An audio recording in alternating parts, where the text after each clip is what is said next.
How many people have you had sex with at one time? At a sex party or anywhere? I've had a couple threesomes.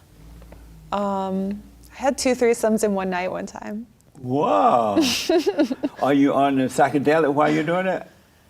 Not typically. I once microdosed mushrooms before a sex party. When times get tough, you need to get down. No need to look backward, put your feet on the ground. Stand up, stand up. Welcome to The Fallen State. I'm Jesse Lee Peterson. Thank you all so much for being with me. Don't forget, support The Fallen State by going to TheFallenState.tv/donate or click the link in the description for locals.com. And I do appreciate it. She is back. Suzannah Weiss. And Suzannah was a guest on The Fallen State 4 years ago. Wow, 4 years ago. She's a sex and relationship coach, a writer, and the author of a brand new book, Subjectified, Becoming a Sexual Subject. Welcome back. Thank you. It's amazing that you're back. Yeah. Isn't that cool? Yeah, it is. And so how have you been since we talked 4 years ago? What you been up to? How are you? You still everything? What's up?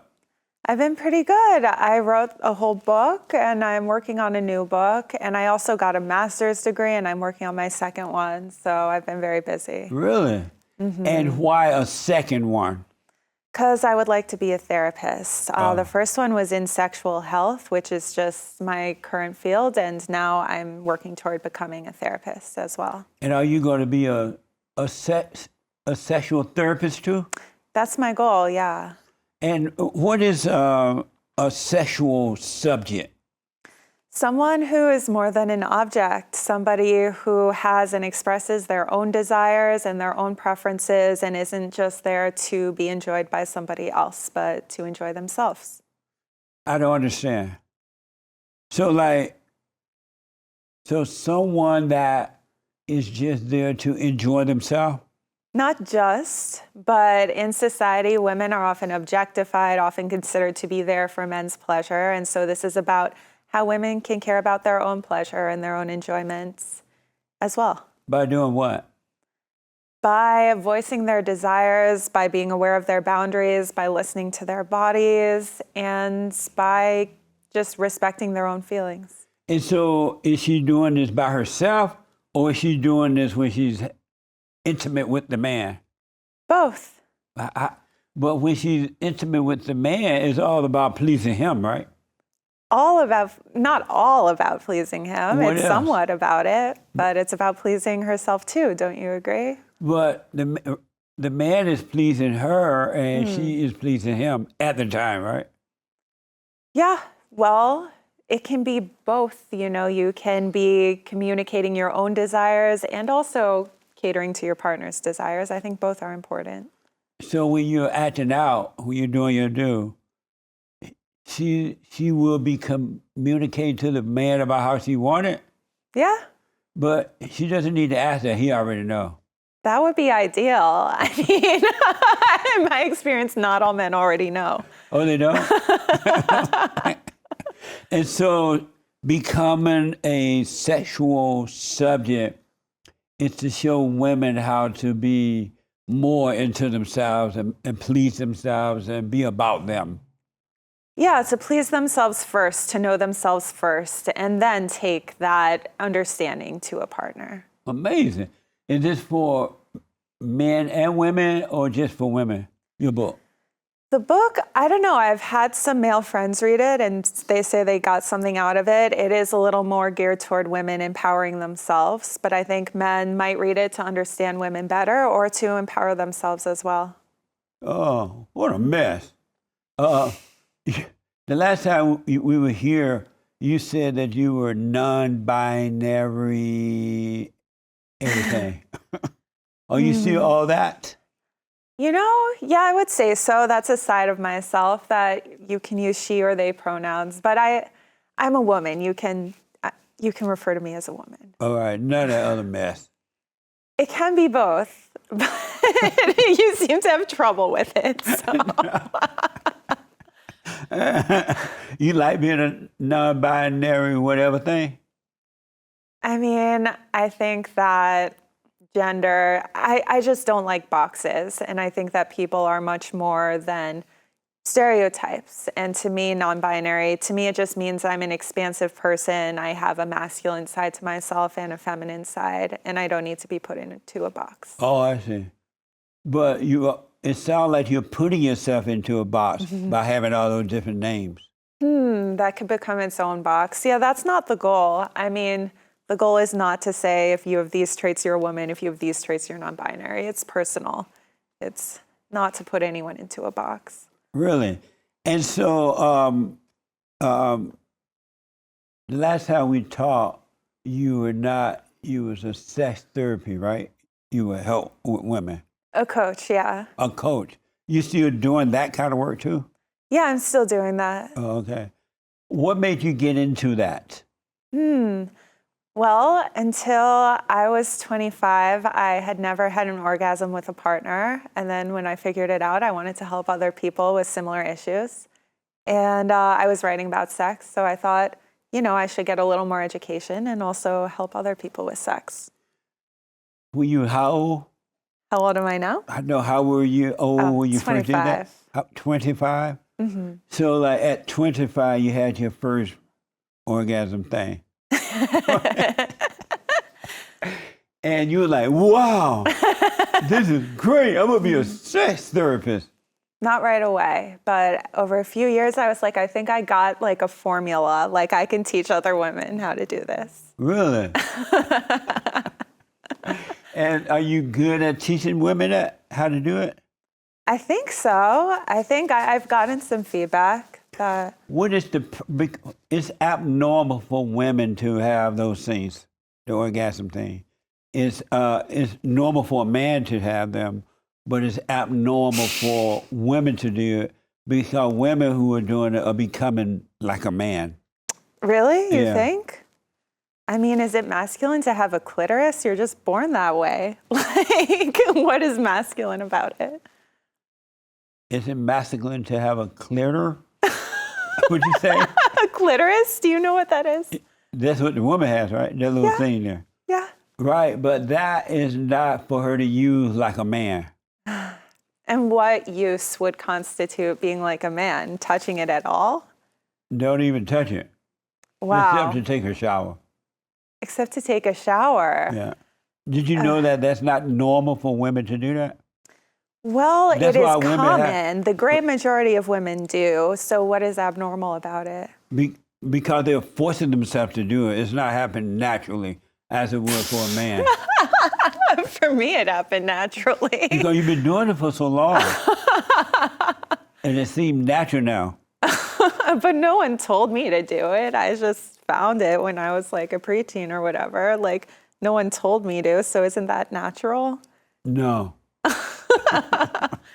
Are you still addicted to sex? Addicted. That is quite a claim. What leads you to make that claim? What claim? I'm not claiming. I'm asking, are you still addicted? You said still, meaning I was before. What did you say before you were addicted to it? The last time we talked? Oh, no. I've never been addicted to sex. Oh, you've never been addicted to it? Not at all. So you could go without it? Oh, yeah. I haven't had sex in like 2 years. I can go You haven't without had sex in 2 years? Yeah, that's fine. I need to wait for the right person. I'm not addicted to sex. Nice. And what is what is the right person? Someone who makes me really comfortable, who I'm very attracted to. And at this point, I think it would be in the context of a relationship. When I was younger, I was more flexible with that. But right now, I think it would be a relationship. So you're holding off with sex thing until you get married? Not until I get married. Not until you get married, but until you meet the right person? Yeah. And so suppose you never meet anyone. Oh, I think most people meet someone. I mean, I have a lot of years ahead of me. Amazing. So are you still a feminist? Yeah, I'm a feminist. And what is that exactly? It's someone who believes and advocates for gender equality. And what is that? What is gender equality? People having access to the same rights and opportunities. Give me an example of what you mean. I mean, women being able to hold political leadership. I mean, women being able to hold leadership in business. I mean, women not being sexually assaulted. There are many pieces to that. Do you still agree with me, or maybe you didn't agree with me before, that women were not created to lead but to follow?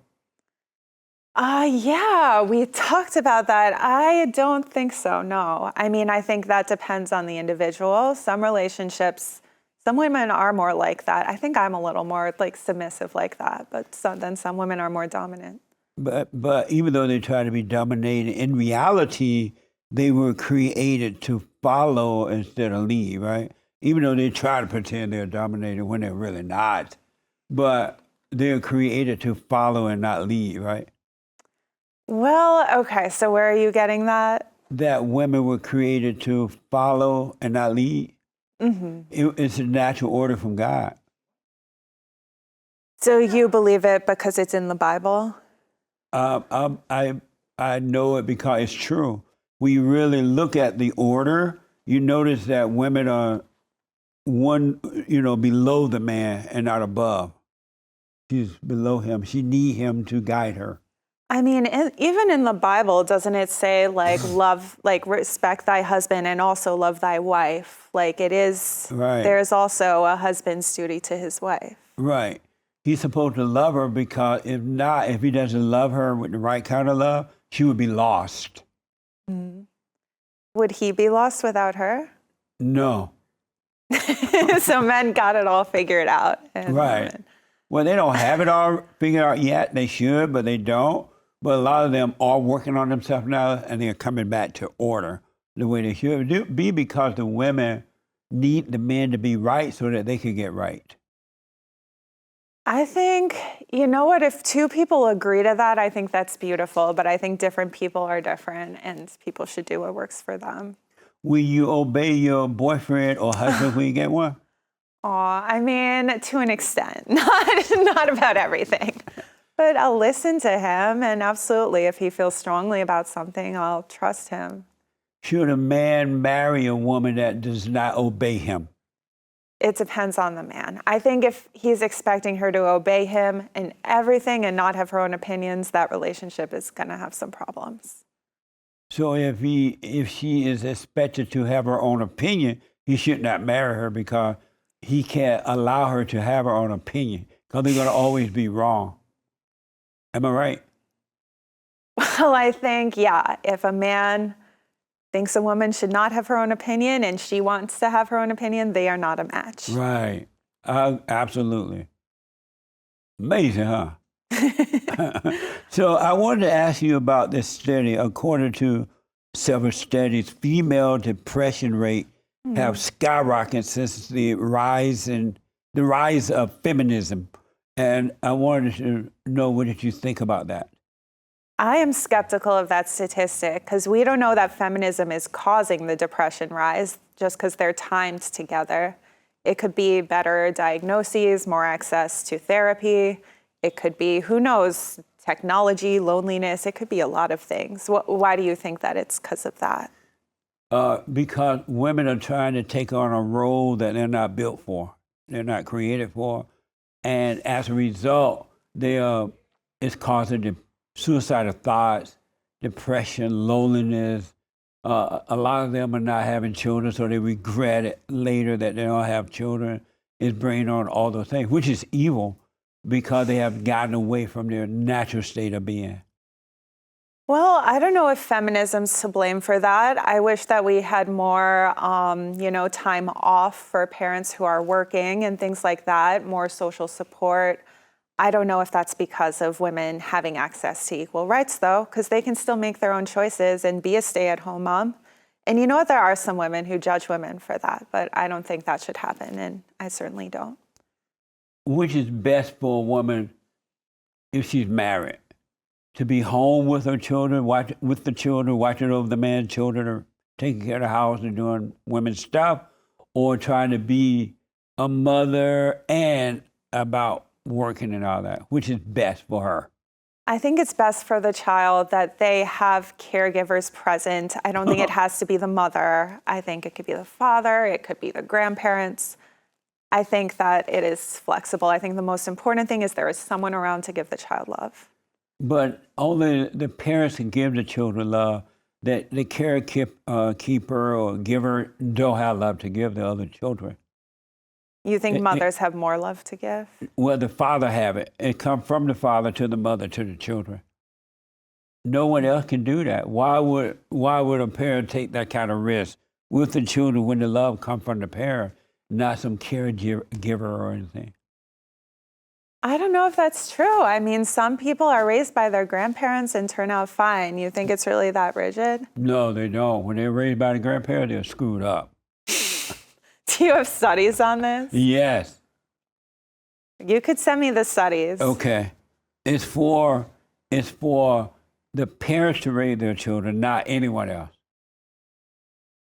I think I think that people are doing their best and they should be present as much as they can, but they also have to provide. There's a lot of responsibilities parents have. I want to ask you about women, men playing in women's sports.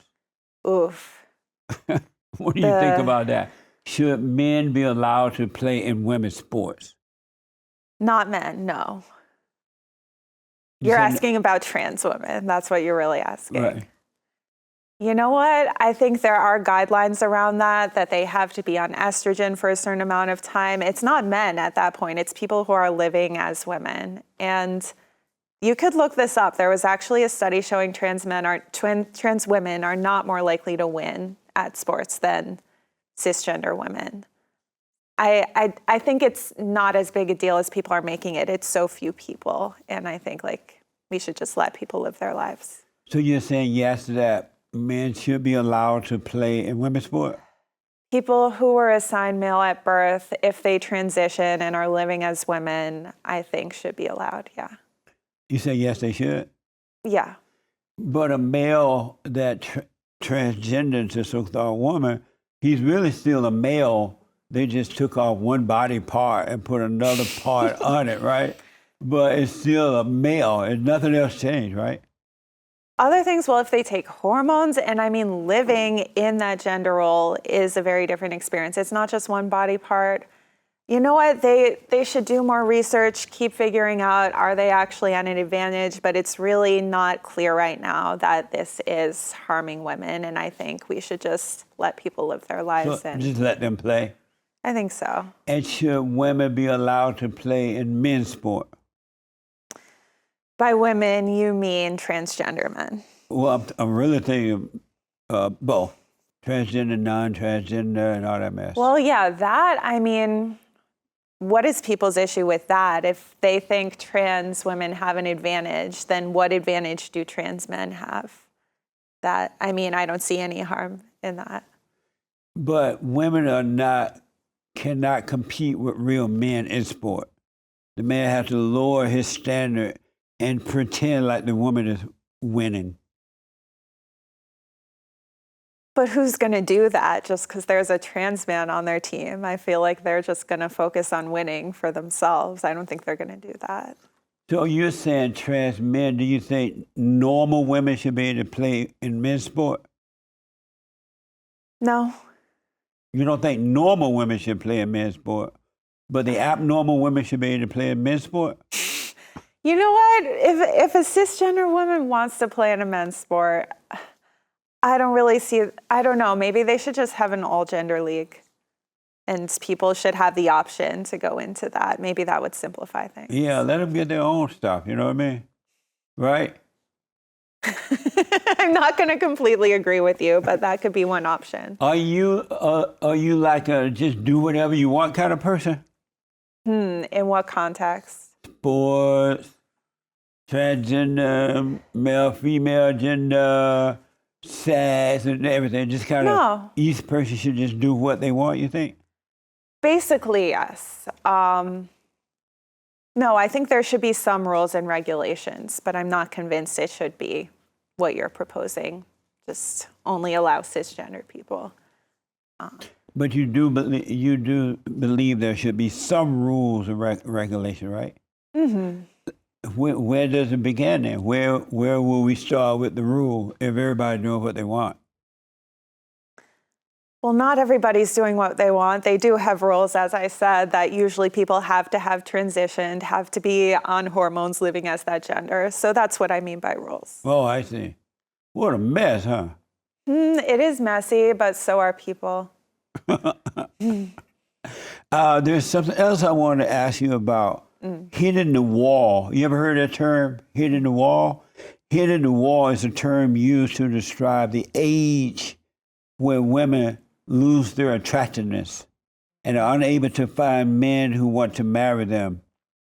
Have you ever heard? So you never heard that? I've heard of that idea, just not that phrase. Oh, what do you think about that idea? Women lose it after a while. I know women in their 50s, 60s, even 70s, 80s who still have great sex lives and still have men attracted to them. I recently did an article series on sex after 70, and yeah, like women in their 70s and 80s talking about having very fulfilling sex lives. So I don't think that's true. 70 to 80? Mm-hmm. How's that possible? Why would that be impossible? They still have the same body parts. Maybe they've undergone some changes, but there are medical treatments. There's hormone replacement therapy. Not everyone even needs that, but Are they taking Viagra? men are taking Viagra. Women more often would use something like vaginal estrogen to prevent pain or dryness. That's usually, or lube sometimes. That's usually what women do. What the? Why would a woman or a man want to have sex after 70? Well, because it adds happiness to their lives. It helps them connect with their partners. And if you are, like, why not enjoy as much as you can? As much of what you can? As much sex or as much pleasure of any sort as you can. But why at 70 and 80 is kind of time to wind down and live the rest of your life out till you die without sex? I mean, if someone wants to do that, that's fine. But a lot of people say they have the best sex of their lives at that time because they know themselves better, they can communicate, and they have a deeper relationship with their partners. I've noticed that a lot of women who are trying to do all this stuff, they're so lonely. You know, they're taking this extra stuff and whatever, but inwardly they're very lonely. Are you talking about single women or women in relationships? Both. They're lonely. Why? Because they're not really being fulfilled. They take all these different hormone things and do all this crazy stuff. It still doesn't fulfill them. You know, it's not satisfying. Why isn't it satisfying? Because it's not the answer to their problem. What is? A return to themselves, to truth, to life. You know, there's life that we have inside of us as well. And I noticed that most women don't find that anymore because they're trying to play a role of being manly or smart or trying to lead. Look at the world now. They're allowing the women to take over. Do you agree that the world is going to hell in a handbasket and now women are taking over? Oh gosh, no. I won't believe women are taking over until women are most of the political leaders and CEOs. So that's clearly not the case. And what would be considered most? Majority, over 50%. So you want 50% of the women to rule the world? I don't want it, but I'm saying until that happens, I'm not convinced women are taking over the world. Really? So you don't see all the commercials and you don't see our government and police chief and mayors and commercials. Every time you look around, it's about the woman and not the man. That's dangerous. Well, I haven't noticed that. Could you give me a specific example? We have a female for the LA mayor, right? You heard of her? Karen Bass or something like that? She's black. You heard of her? I think so. Look at the mess she's making. She want to cater to the homeless. She want to put them in hotels. She want to be mama to the homeless, where men wouldn't put up with that. They'll make the homeless get out and do for themselves. But has that worked? I mean, if that were the solution, if men could solve the problem, then wouldn't it already be solved since we've already had male mayors? That's a good point. But those men have been weak. So maybe you should run for mayor. There you go. I was hoping you'd make that suggestion. But in all seriousness, don't you see things getting worse as the women are taking over? No, I can't say that. Why can't you say it? Because as I said, most world leaders are men, most business leaders are men. The argument can't be made that women I'm are not taking sure over. if it's most businessmen are men now. That businessmen are men because the women are really taking over. And the men are allowing it to happen, and things are only getting worse. Well, I think I'm not convinced women are taking over, but if there's something you'd like to change, then maybe you should speak up and maybe you should run for office yourself. Amazing, huh? I want to ask you about your book. Your book is called, as I said, Subjectified, right? Mm-hmm. And subjectified for the people, mean what again? It means being in touch with your own desires, your own feelings, and not just catering to someone else's. To be in touch with your own feelings and not just try to please the man or anyone. Really. And I want to ask you about mother teaching their sons how to be to objectify women. Should mother be teaching that to the sons? To not objectify women? Let's see. Teach their son how to objectify women. No, they should teach them not to objectify women. They should teach them to care about women's boundaries and to ask for consent if there's a sexual encounter, and to make sure women are seen for their hearts and souls and not just their bodies. Meaning that the man shouldn't just assume that the woman would want to sleep with him or whatever, right? He has to ask her permission? Yeah. That is insane. Can you imagine how boring that would be? Oh, we had this conversation last time, but isn't boring better than rape? Like, how could you, if you don't know, then how do you know that it's even consensual if you don't ask? But women, when men and women are dating or they want to be with one another, the woman let off the thing that let the man know, yes, I want to be with you, and he let her know. They don't have to have a discussion about it. You just automatically know. I think, if people have been together for a while, I'm not saying you have to ask every single time, but I think it's better if you talk about it, if you talk about what you like, what you don't like, if you talk about pregnancy and STI prevention. Those are conversations that increase intimacy by increasing feelings of safety and comfort. So who's going to spend that kind of time to figure all that out? If you got the woman hot and bothered and she's ready, there's nothing else to try to figure out. Well, I think it's great to have those discussions before you're hot and bothered, when you can think rationally, be like, okay, this is what I care about, these are my boundaries. And then you can get hot and bothered and not worry about anything. Wow. So this is more proof that women don't know what they want then, right? What do you mean? Like a woman that has that kind of mentality. Oh, let's have this discussion beforehand. Let's talk about this and let's talk about that. It's more proof that women don't really know what they want, right? It is not proof of that, because in that discussion, that's where you say what you want. I think women who know what they want are more likely to talk about sex. But women don't know what they want. What makes you think that? Because when women tell men what they want, they get mad about that. Oh, that's not what I meant. And then when they don't tell them, they're like, you didn't talk to me about it. They don't know what they want. Have you noticed that women don't know what they want?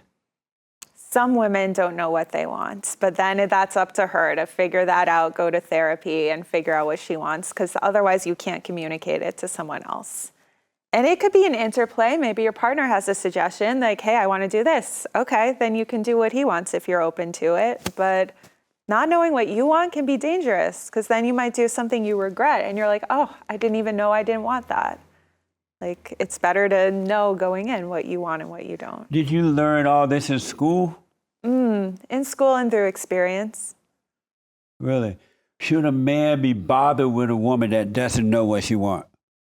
I don't think so. I think she can still be figuring out some things, but she should have a basic idea of what she wants in order to make it work. And now, a word from our sponsor.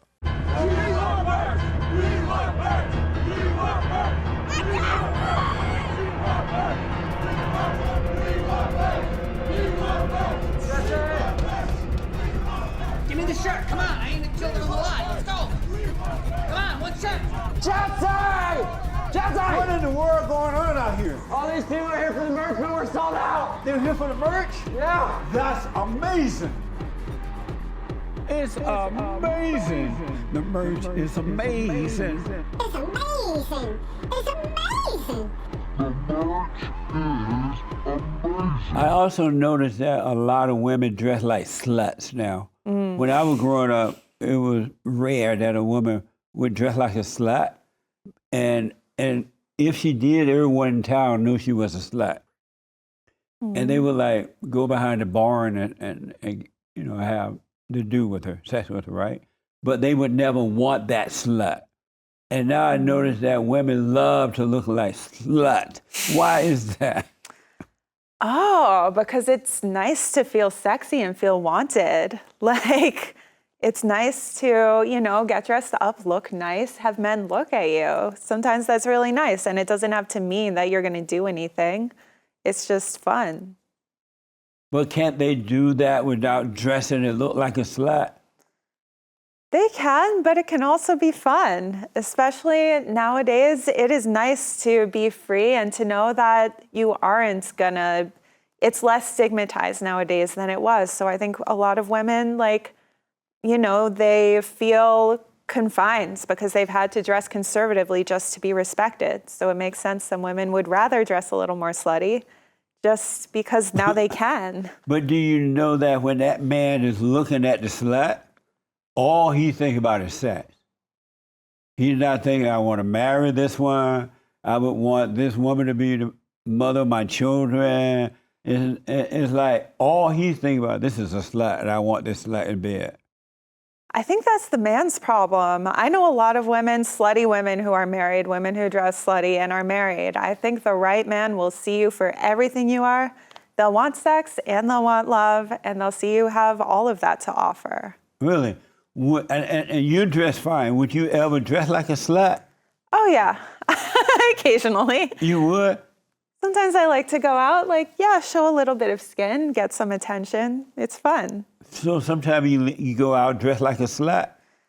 I mean, I wouldn't say, it depends how you define it. But yeah, you know, I have a shirt that's low cut and like shows a little stomach that I like to wear because I think I look good in it. And you feel all sassy and everything? You're like ready, huh? And when you dress like a slut, do you expect more men to hit on you or not? Yeah, probably more men. If that's what you're looking for? Yeah, sometimes. Oh, well, at least you're honest about it. Yeah, I mean, usually when women pay attention, close attention to how they dress, it's because they want people to notice. Nice. I'm glad, because some of them pretend that's not what they want. And so they slutty. And if the guy hit on them, they're like, oh, you're just doing it because I'm whatever, right? They pretend they don't want that, but they really do want it.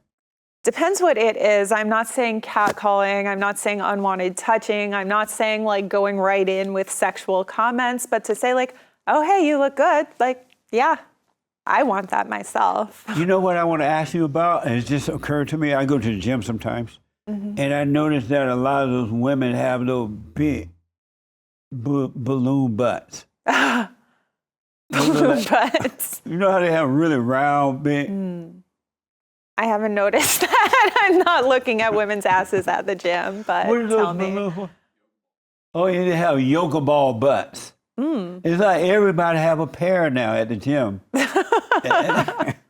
And they walk around at the gym and make sure that the guys look at them. They'll walk by and they'll pretend like they don't want you to see, but as soon as they walk by, they'll look back to make sure you see the yoga butt.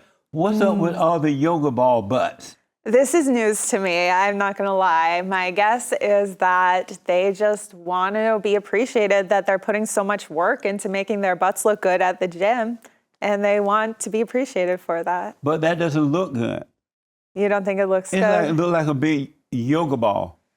I mean, if it makes them feel confident, if they think it looks good, that's going to improve their confidence. So maybe it's not about how other But people don't they see have it. to have surgery for all that kind of, to put that Some in? do. I'm not entirely sure what the yoga ball butt is, but yeah, some do. You know what a yoga ball is. Like they have at Okay. the gym these yoga balls where you can stretch on and lay back. I'm thinking of those big bouncy balls. Is Right. That, It's okay. like that. Is that necessary? No, it's not necessary, but I don't really care if someone wants to do that to themselves. I think we should, definitely challenge beauty standards, and we should know, not every woman has to look that way. Yeah, a lot of it is not, how women are born. So like women should feel pressure to look that way. I think that's the only issue that I would have with it. I remember in the good old days when boys were boys and men were men, I remember white girls used to have like thin, little, nice, pretty bodies. And, Okay. And they were like all big butt, like Bertha butt or something, They were like nice little small bodies and stuff like that. And it used to be so attractive. But now the white girls are getting the big black butts. Why? Well, maybe because there's more Black representation in the media. Maybe that body is less stigmatized. Maybe also women, there was a lot of pressure on women to be super skinny, and a lot of women rightfully called that out and said, that's not healthy to starve yourself. So maybe that's part of it also. So they want to be like the black girls? I don't think they're trying to be, maybe some, but I think it's more just about being allowed to have your natural body and have curves and not have to be stick thin. When I was in high school and even after high school, even with the black girls that I dated, they never had big butts. They had nice little. Yeah, the standards have changed a bit. Right. That's so sad, huh? That's not sad. No, I think what's most important is that we're healthy physically and mentally. So I want to ask you about relationship. What is the one issue that is troubling relationships today? I think lack of communication, people being very burnt out from work, people being distracted by their lives, people being afraid to open up and trust other people, and just not communicating who they are, or being afraid their partner will get mad at them if they say something bothered them. I think lack of communication is probably the biggest issue. Is this with men and women or just the women? I would say both. Both of them? Mm-hmm. Amazing. And how do you solve that problem when they come in to talk to you? What would you suggest for them to overcome that? I would suggest that they make a conscious effort to make time for their relationship, that they prioritize their self-care so they actually have energy for it, and that they learn how to communicate their feelings without attacking anyone. And, if something bothers you, say, hey, this made me feel this way, not trying to attack you, but maybe we could work on this so that I can not feel that way. Why are people so into feeling today? It hasn't always been that way. Most people are into feeling, make me feel good, or I feel bad, and I feel this. Feelings are not good, they're evil. Why are so many people into feeling today? Well, because more people are in therapy, people are realizing their feelings matter, and feelings aren't evil. The way you express your feelings can be bad, but to have a feeling and express it kindly and respectfully, that can only bring you closer to someone, I think. What's good about feelings? You said feelings are good. What's good about them? I think they put you in touch with who you are and what you need. Like if you feel bad in a certain situation, that's information. That situation's not for you. If you feel really good in another situation, that's information. That situation's good for me. There's sort of a compass. But human beings haven't always been so into feelings because they knew that feelings were not good. They come and go. They're one day you feel one way and the next day you feel another way. And so human beings at one time will overcome those feelings. How did they become so popular and accepted as a norm? I'm not saying people should just be driven only by their emotions. I think, rational thought is good too, and definitely not acting on your emotions right away if they're very strong. I think people became into it maybe because of therapy, like growing profession of therapy and Instagrams that are like based on therapy concepts. I think there's just more awareness of mental health. Amazing. Are you a feeling kind of a person? I would say so. I like to believe that I'm also a thinking person, but I definitely listen to my feelings and express them. And where do your feelings come from? They come from different chemicals in my brain. I mean, how? Do you mean that literally or? Yeah. Do you create your own feelings? No. And then where do they come from?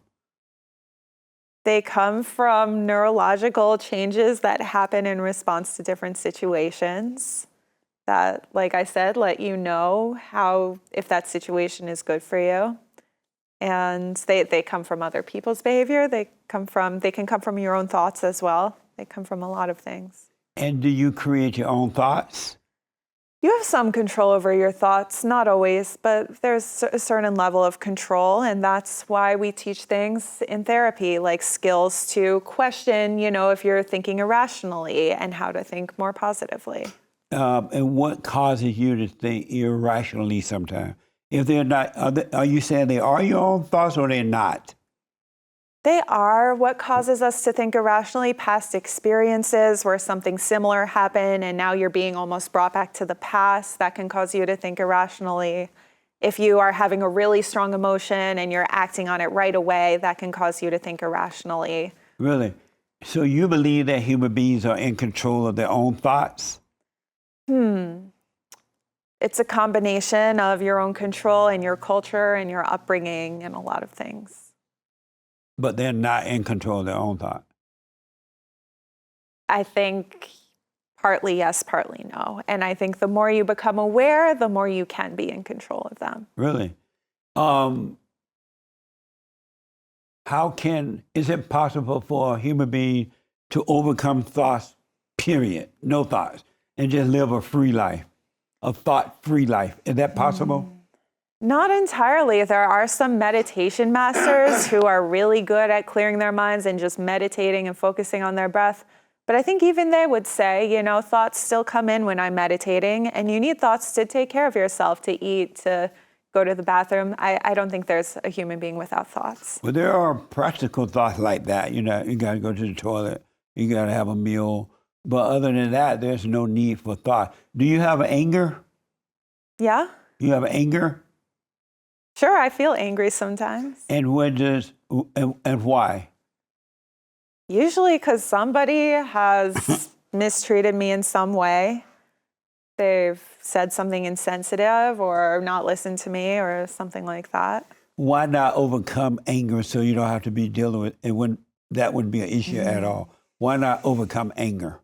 That sounds great. I mean, if someone could give me a pill that I'm never angry, I would love that. I don't think that is reality for most people. If it is reality, would you accept it?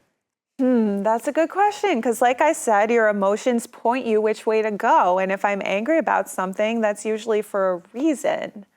I think the ideal would be to feel angry, take care of it right away, then just be able to let it go. I think that's the ideal. And so if you were able to completely overcome anger, no anger, and just live your life, would you accept that?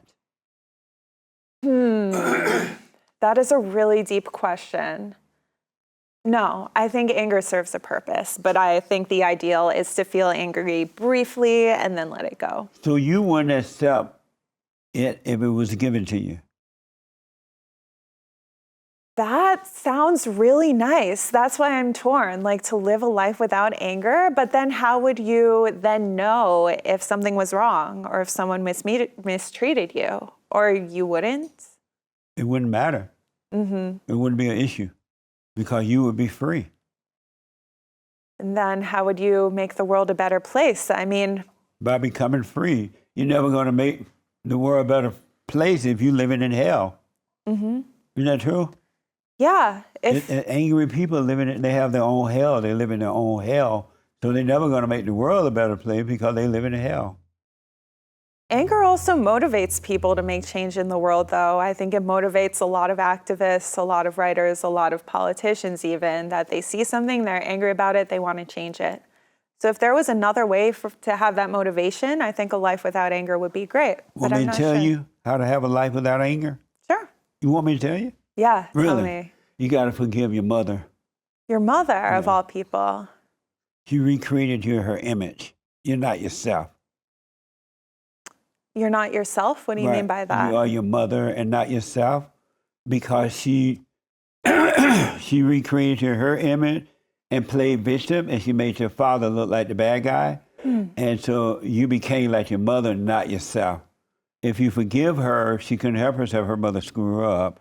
Their mother screwed them up, right? And return to your father, then you would never have anger again. That sounds very simple, but I will try it. You will try it? I do. I mean, I had great parents, so I can't say that I'm mad at either of them. But I think forgiving people is very powerful. It does set you free. Have you forgiven your mother for screwing you up? Yeah, I would say so. You told her?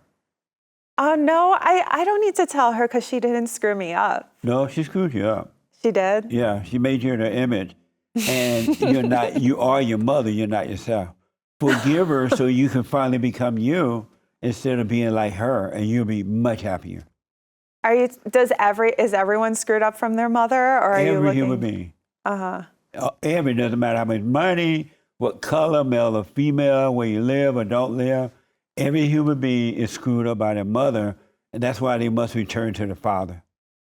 The father God or the father, their biological father? Well, you're not going to return to God, the Father God, until you forgive your earthly father for not protecting you from your mother. And he couldn't help it because he was afraid of your mother. He ended up marrying his mother, the woman that he hated the most. That's funny because my mom and my dad's mom have nothing in common, really. Sometimes people go the other direction and marry the opposite to get away from that. I guarantee you, your father's married to his mother and your mother's married to her father, and they hate each other. They have a war going on. And the father may give in to the war because he just started fighting with the devil.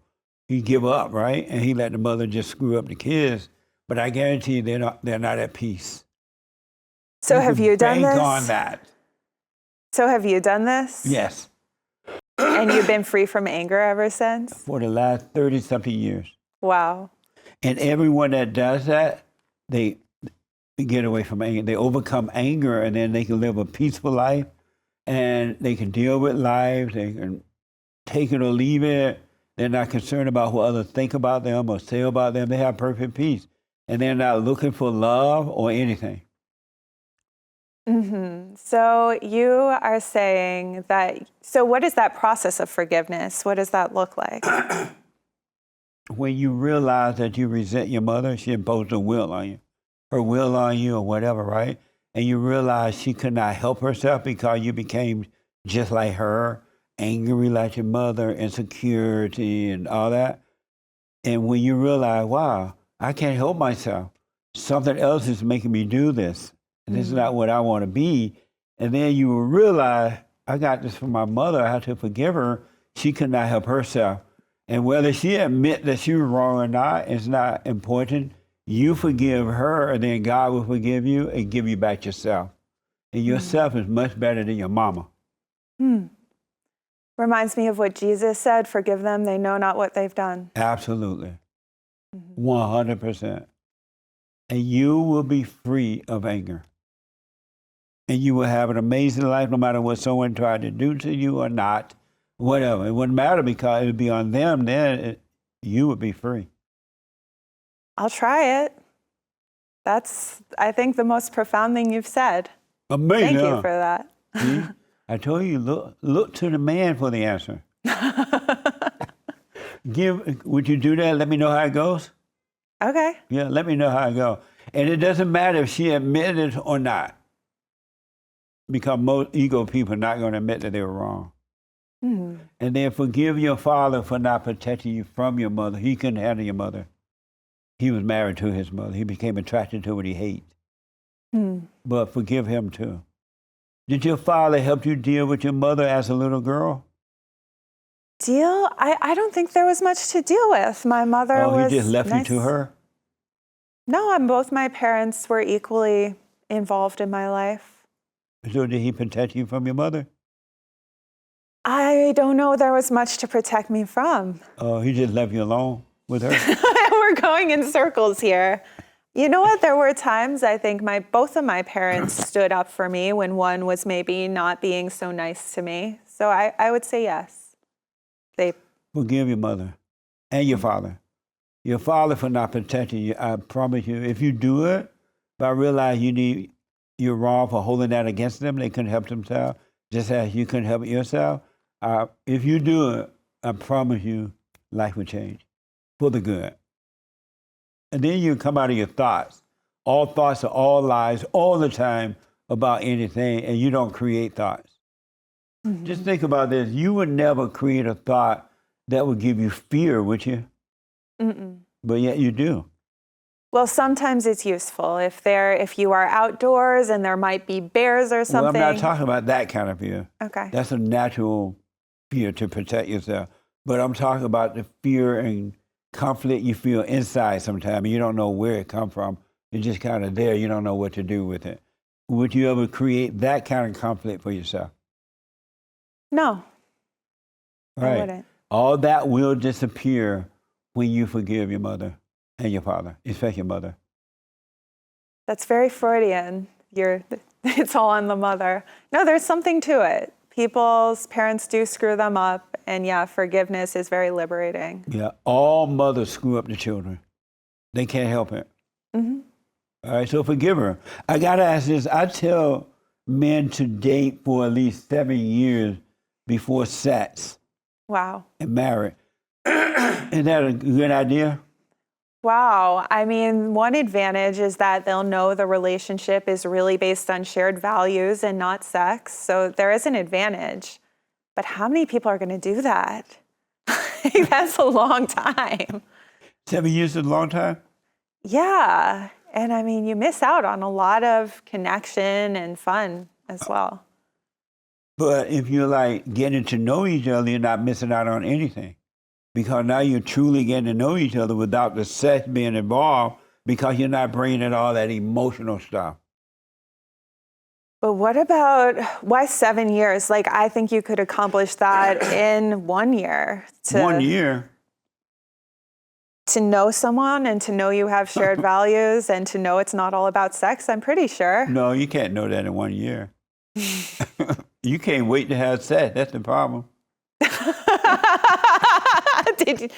Did you wait to have sex till you were married? No, I wish I had, but I didn't. I learned late in life that I should have waited. But you're thinking that's not good advice. It seems extreme. Like, to say wait a few months, I could see that. Like, yeah, get to know the person. Months? Let's be realistic. You can't even wait. How about 4? I haven't seen you in 4 years, right? How about 4 years? Does 4 years seem like a long time? Yeah. It does? Really? To be dating a person and really attracted to them and not have sex? I mean, how are we defining sex? Like, no intercourse or no anything? No. What else is there? Oral sex, manual sex. No oral sex, no sex. Okay, How did you come up with that? Come up with what? Oral sex. I did not invent oral sex.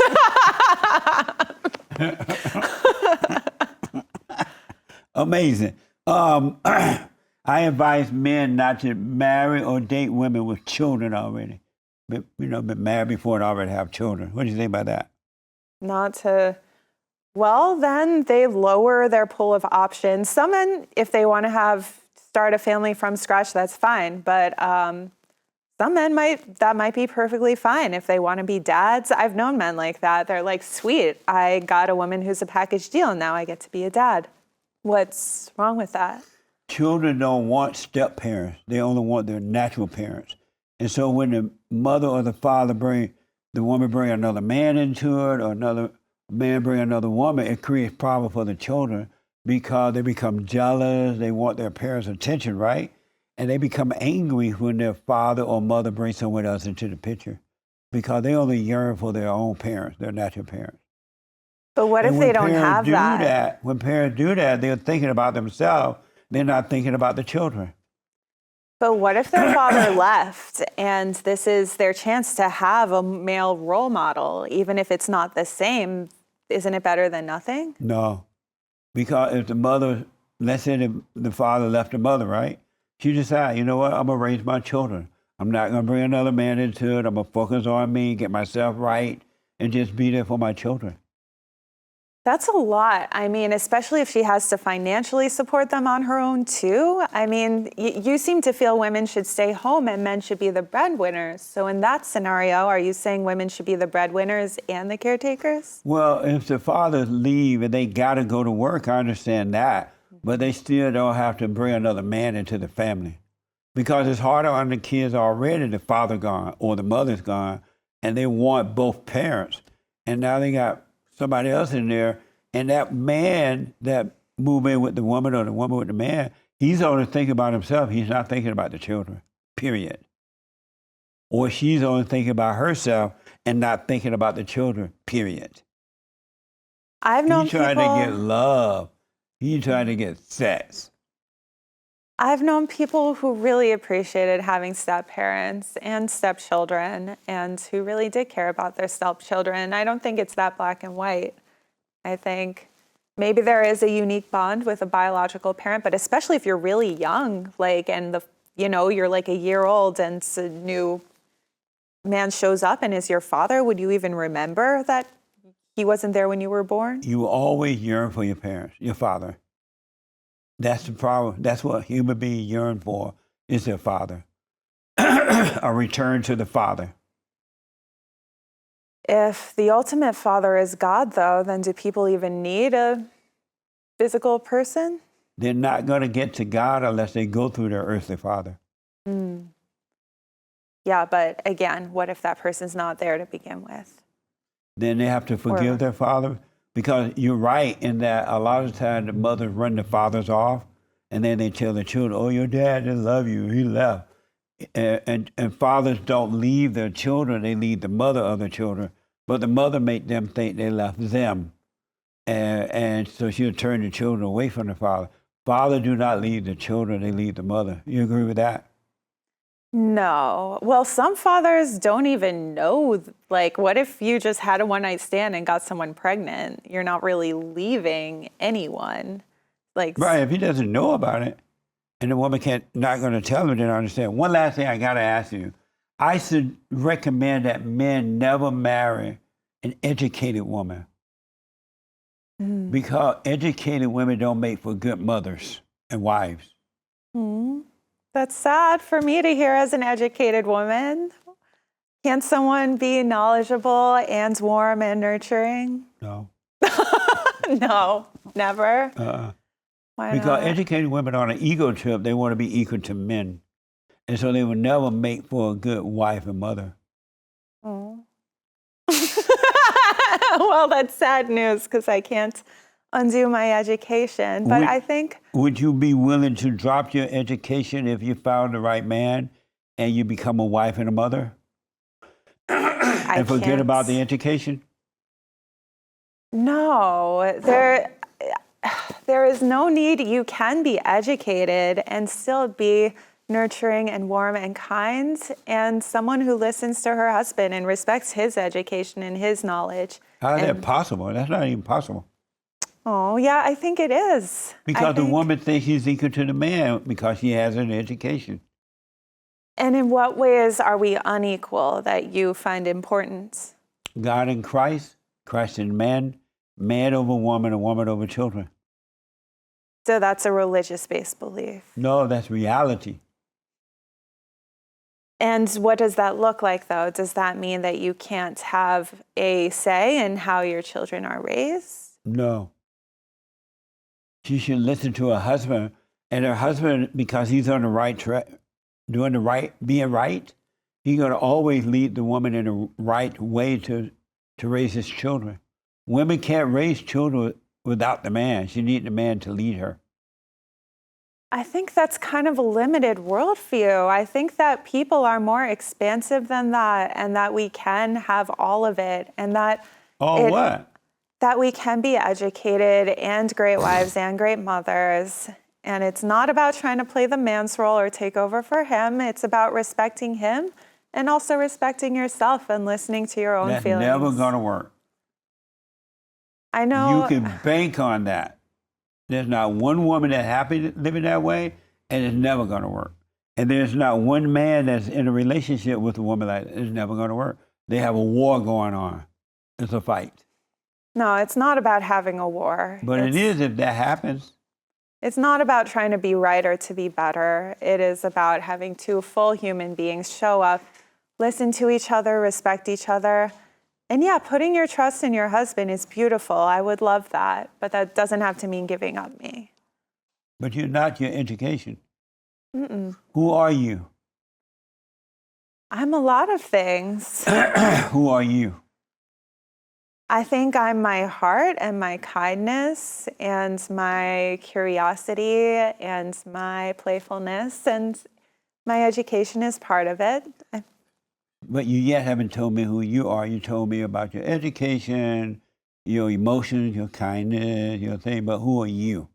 I'm not sure what answer you're looking for. I want to know, who are you? You just describe all these emotional things about you, your body, your this and that, right? But that's not who are you. Those are body parts. Qualities aren't body parts. I mean, well, who would you say you are? No, I want to find out who you are. Mm-hmm. Who are you? Yeah. I think I said I'm a kind, smart. That's an emotional thing. Okay. You're kind and smart, but you're not kind and smart all the time. Sometimes you're not so kind. That's fair. So when you're not kind, is that you? Yeah. And when you are kind, that's you? Yeah. What the? I think I meant in general. I'm usually a kind person. But Well, you are. I got to put you on the hot seat. Okay. And I need you to answer these questions as quickly as possible. Okay. All right? Okay. We're hot seat. The hot seat. What is a man? It's someone who lives in the male gender role. Do you have white privilege? Yeah. Is America the best country on this side of heaven? No. Do you believe in climate change? Yeah. Does a chicken have lips? I don't know. I say no. True or false? Abortion is worse than slavery. False. Is the earth flat or round? Rounds. Did you know that did you know that we celebrate White History Month every July? Why is that? Because July just feels white. Because of the 4th of July? White History Month, 4th of July, summertime, vacation, realization, appreciating the country. It's so we celebrate. We're about to celebrate our 7th year, I believe, in July. Will you celebrate White History Month with us? No, I'll celebrate the 4th of July. That I'll celebrate. But why not White History Month?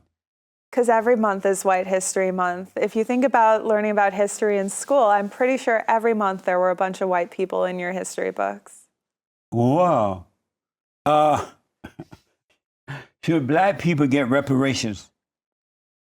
Yeah. Do we need more white babies? No. Do you love white people? Sure, yeah. You love white people? Yeah, all people. No. Do you love white people? Yeah. Is Joe Biden the worst president we've ever seen? No. I'm sorry? No. Do you support the Great White Hope? I don't know what that is. What? I'll say no, but don't hold You me don't to know who the Great White Hope is? Donald Trump. Where you been? it. Okay, I'm glad I said no. Why?